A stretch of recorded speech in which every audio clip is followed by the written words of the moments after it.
Happening, folks. Every so often I come across a movie that warrants an immediate rewatch. And by that I mean, for whatever reasons, the film caused me to think a bunch of things, and as a result, I end up canceling whatever it is I had scheduled for after the movie, and I watch it again right away. Now, today's movie ended up being one of those movies. It got me thinking quite a few things, like I can't possibly subject my viewers to this movie, and what could possibly be wrong medically that this handful of Rotten Tomatoes critics scored this movie perfectly. But it also got me thinking of the new movies coming out in 2024. Now, if you've seen them, it's a long, deep list of potential disappointments. Now, I figure if I avoid all the crappy movies this year, I'm going to end up having the channel shut down for a lack of activity. So, in hopes of keeping you all entertained, and in the name of always being willing to try something new, this is Forest of Death. It is written and directed by Brendan Rudnicki. It stars Dylan Devane, Stephanie Curvez, Tyler Miller,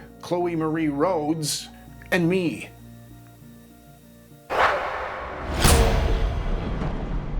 This story opens with Tom convincing his friend Dylan to come along to a cabin for the weekend, but Dylan doesn't want to feel like a third wheel. Then Tom tells him his girlfriend Ashley's bringing her friend along, and she's really hot. So Dylan changes his mind. Meanwhile, the ladies' conversation's very different. Tracy's skeptical about Tom's friends because she is tired of men treating her like a piece of meat. Lucky for us, everyone suddenly agrees they're up for some cabin fun that weekend. And that kicks off the opening credits, which feature these images that don't relate to anything in the film at any point. They arrive at the cabin, and if you're thinking that's not a cabin at all, allow me to provide some perspective by telling you in about 10 minutes you're also going to realize what you're watching is not a movie at all. So pace yourself with the judgments, my friends. We have a long journey ahead of us. When Tom gets the key from the lockbox, his girlfriend Ashley shows us the kind of dialogue we'll be enjoying with today's not really a movie. You're easily the least trustworthy person here. She insists he gives her the key because she doesn't trust him to open the door with it, even though not opening the door with it would only leave everyone standing outside, including Tom. And inside the not a cabin, we get some insight into both couples. Tom suggests Ashley and him head down to the water for some clothing optional fun, but Ashley makes it abundantly clear she's not that kind of girl at the minute. Then the romantic tension ramps up between the power couple Dylan and Tracy when they realize there's only one other bed in the house. So Dylan offers to take the couch, leaving Tracy the bedroom. If you're a movie buff, I'm sure you'll recognize the actor playing Tracy as none other than Courtney Gaines, who also played Malachi in an actual horror film called Children of the Corn. And given these two are about to pair off, oops, spoilers, I'll be referring to them as Malachi and Isaac from here on in. The gang heads out for a hike, and Malachi takes this opportunity to show us the caliber of acting we're being treated to. By the time the sun sets, it's obvious Tom's got them lost in the titular Forest of Death. And that is when they bump into a friendly local named Roger. Hey folks, I am not trying to be rude, but you all look completely lost. Maybe I don't know where I'm going. Actually, I'm referring to the acting. All right, look, I'll go down there. If that's not the right way, I'll come back and we'll regroup. That doesn't make any sense, Isaac. Why would you want to create two groups of lost people? There he goes. But they ignore Roger's advice, and sure enough, a moment or two later, Isaac is lost too. Guys, don't worry about him. He's fine. He's literally 15 feet away, right over there. Are you sure he's okay? He's been gone for a while. Listen, Malachi, I know you were looking at me when you were speaking a second ago, but for the people at home, it's going to look like you were looking directly into the camera. And given we all know you were like 19 years old when Children of the Corn came out, you should know better by now. If he doesn't come back in a few minutes, I'll go looking for him. But Tom, that is exactly what Isaac just did. Are you suggesting we turn this into 3 groups of missing people? Can you guys not understand me because I'm delivering my lines naturally? Would you prefer I start to speak the way you guys are speaking? Never mind. I'm gonna go grab them. You guys wait right there. Can you help us out? We're lost. Yeah, I know. We've already met. I was just standing with all of you guys 2 seconds ago, right over there. Hey, man, I just need your help. We're trying to get back to our cabin. We're lost. Are you, like, okay? What? Jesus Christ, it is worse watching it from here than it was watching it from home. Just follow me, fuckhead. Yeah, guys, this is Roger. We all met like 9 minutes ago. How are you guys again? Good. Do you know how to get back to the cabin? Yes, I know how to get you back to the cabin. That's what I've been trying to say this whole time.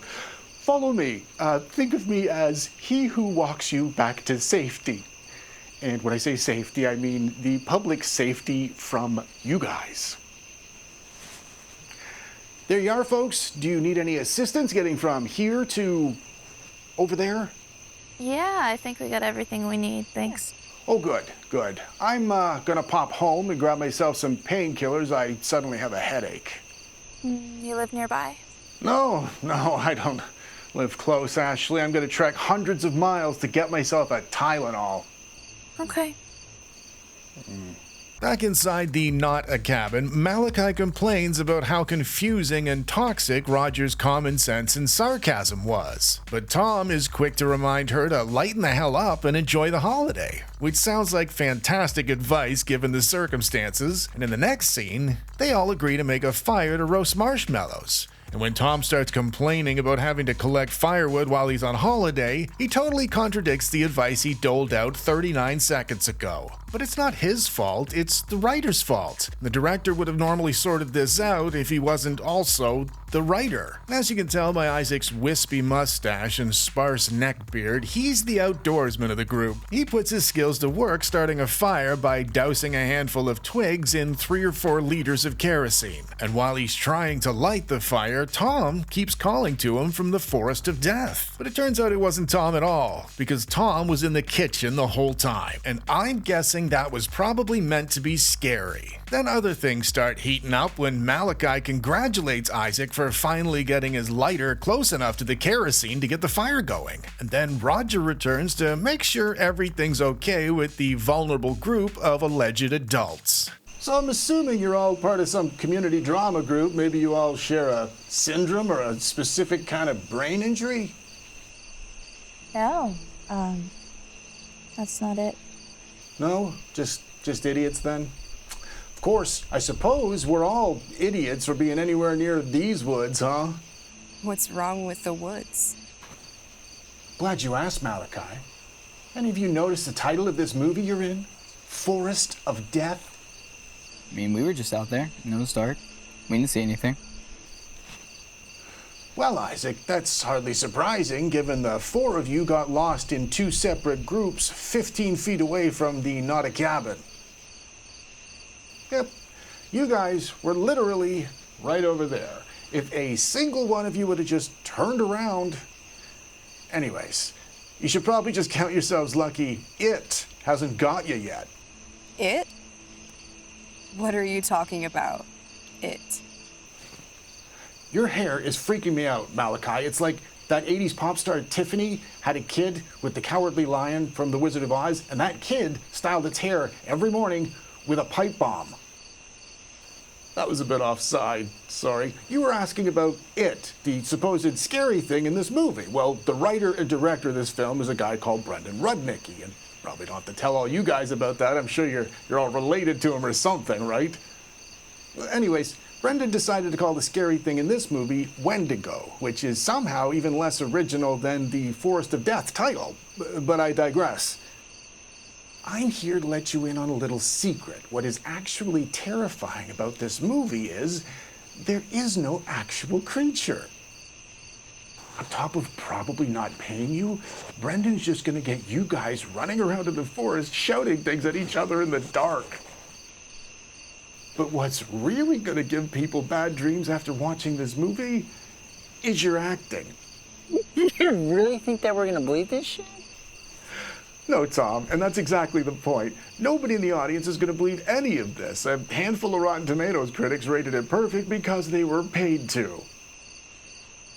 Just take my word, folks. You're all probably thinking this is going to be your big break, but in reality, it's actually probably going to break each of you. So how's that for a plausible horror story, folks? Have you ever seen it? This movie? Twice, Isaac. That is why I am here right now in this forest around this fire with you morons. I watched the movie twice, and by the end of the second viewing, the whole thing had me trembling. That was it? What's so scary about that? You can tremble with anger too, Tom. I've probably said too much. Let's just say the response from the public is going to kill this little movie and all your silly little dreams dead. Why hasn't it killed us yet? Remember the handful of Rotten Tomatoes critics I mentioned? Their fake perfect ratings caused a lot of people to check the movie out. That's exactly what happened to me, but that's only gonna last so long. So in a way, you guys are kind of like dead men walking. Now we're not going to be able to sleep tonight. Thank you very much. Perfect. Mission accomplished then. I will leave you guys to it, and you have a good night. So after having their acting called into question, the gang fights back tears and blames Roger for absolutely everything. And then Tom springs up voluntarily and happily to grab more firewood, even though 2 scenes ago he hated the idea of having to do it while he was on holiday. While he's in the forest of death, the thing Roger warned them about happens exactly as Roger said it would, when Ashley calls Tom deep into the forest of death. And when he gets back and realizes she wasn't in the forest of death at all, Ashley, who definitely wasn't that kind of girl at the start of the story, says this. Wanna get laid or not? Then Malachi and Isaac follow them inside, but Isaac ends up disappointed to learn Malachi's exhausted from all the acting. So she wishes him well and leaves him this powerful dialogue to dream about. Today was really fun. I'm glad you came.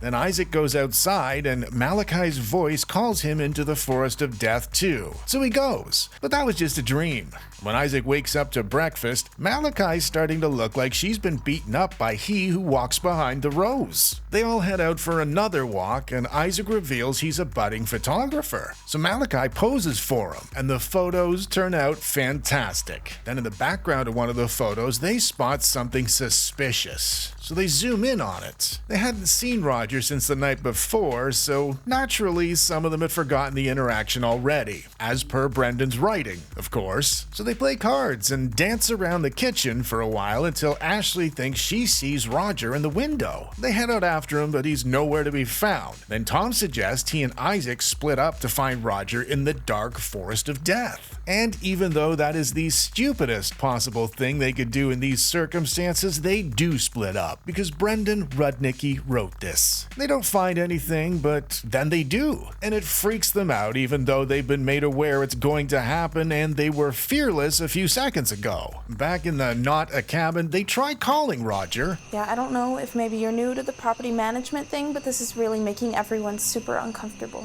That makes even less sense than this movie's premise. What do you mean it doesn't make any sense? I feel like I'm being pretty clear here. I am not in property management, Ashley. I told you I make fun of terrible movies and terrible actors on YouTube. I know this is pretty meta, but surely you're cluing into what I'm doing in your movie by now. Listen, I have to superimpose myself into movies exactly like this one to make them entertaining. It gives me a sense of accomplishment. I get to speak openly and honestly, and it makes some of my subscribers laugh.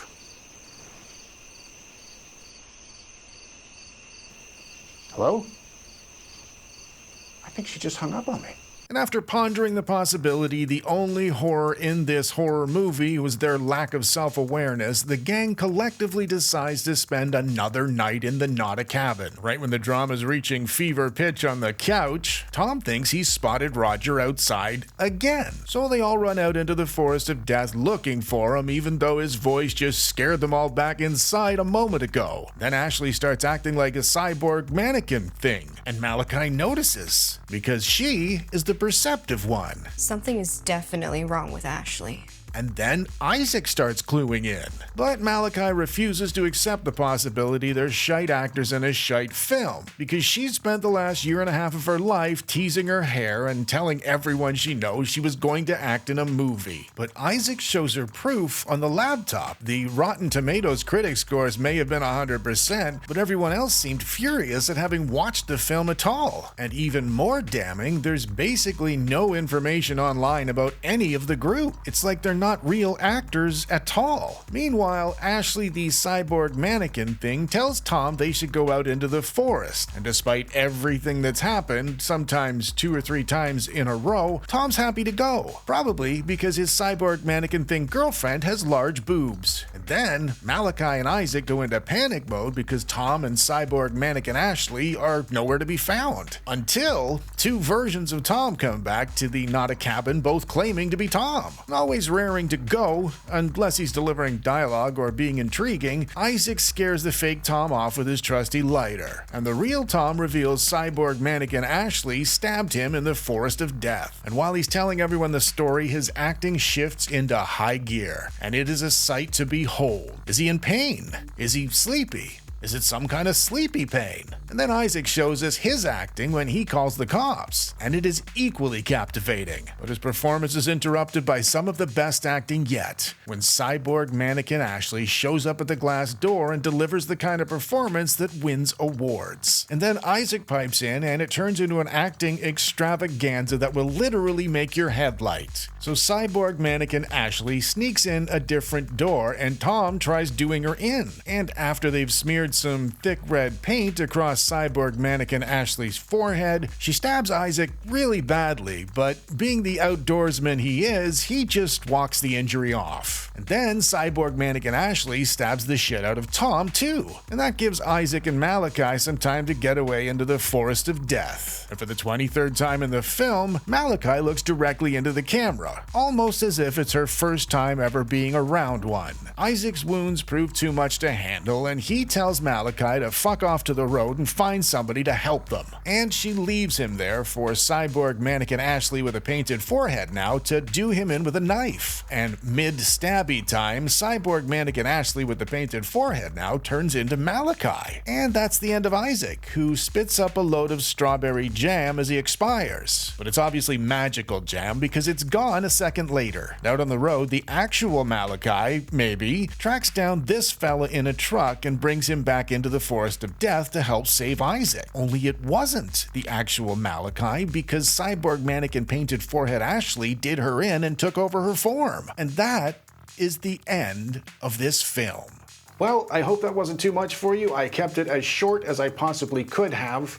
If you got a laugh out of it, please hit the like button, consider subscribing. If you didn't, thanks for watching it anyways. And until next time, folks.